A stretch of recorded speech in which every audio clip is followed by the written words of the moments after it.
Bonjour à tous, bienvenue dans ce nouvel épisode de Région Sud en Action, le magazine qui vous dit tout sur les actions de votre région. Aujourd'hui, on va parler de patrimoine. Nous sommes dans les Alpes de Haute-Provence, au fort de Tournoux. On va aller le visiter. Bonjour Thierry. Bonjour Mathieu. Vous allez être notre guide? Oui, tout à fait. Eh bien, c'est parti. Allez, on est parti. Nous entrons au cœur d'un système de fortification emblématique de la défense militaire frontalière, construit sur 5 niveaux en plusieurs étapes à partir de 1843. En fait, ce fort, je pense qu'il n'y en a pas 2 ou 3 comme ça dans toute la France. C'est un fort qui s'échelonne sur 700 mètres de dénivelé, des bâtiments accrochés à des montagnes, c'est assez gigantesque. Un lieu unique, édifié sur 56 hectares, à flanc de montagne, grâce au génie des architectes de l'époque. On a une belle paroi rocheuse qui a été taillée verticalement, on construit un bâtiment 5 mètres à côté, on le relie par une voûte, ça crée de la circulation d'air et on en profite pour faire des coursives pour le déplacement des soldats dans les pièces.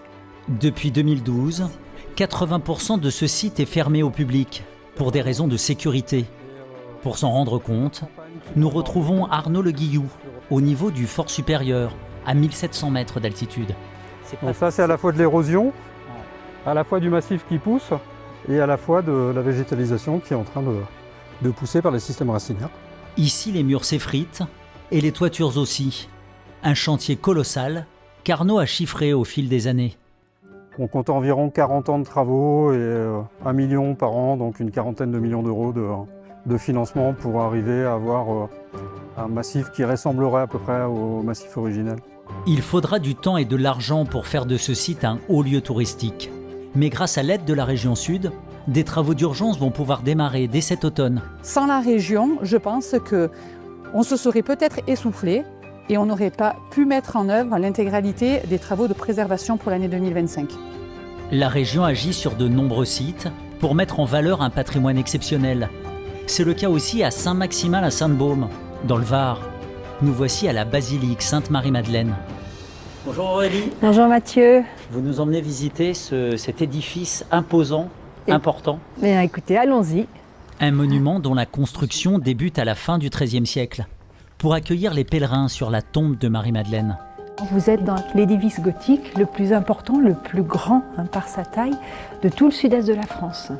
Parmi les trésors de la basilique, le chœur et ses décors baroques.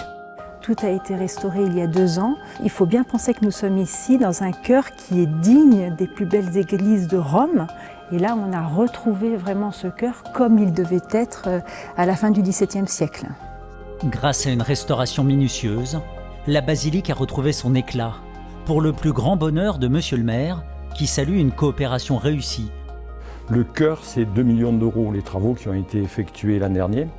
Et pour cela, donc, on a bénéficié d'aide de l'État à hauteur de 800 000 euros, la région Sud 600 000 euros, et puis la commune le reste, c'est-à-dire 600 000 euros également.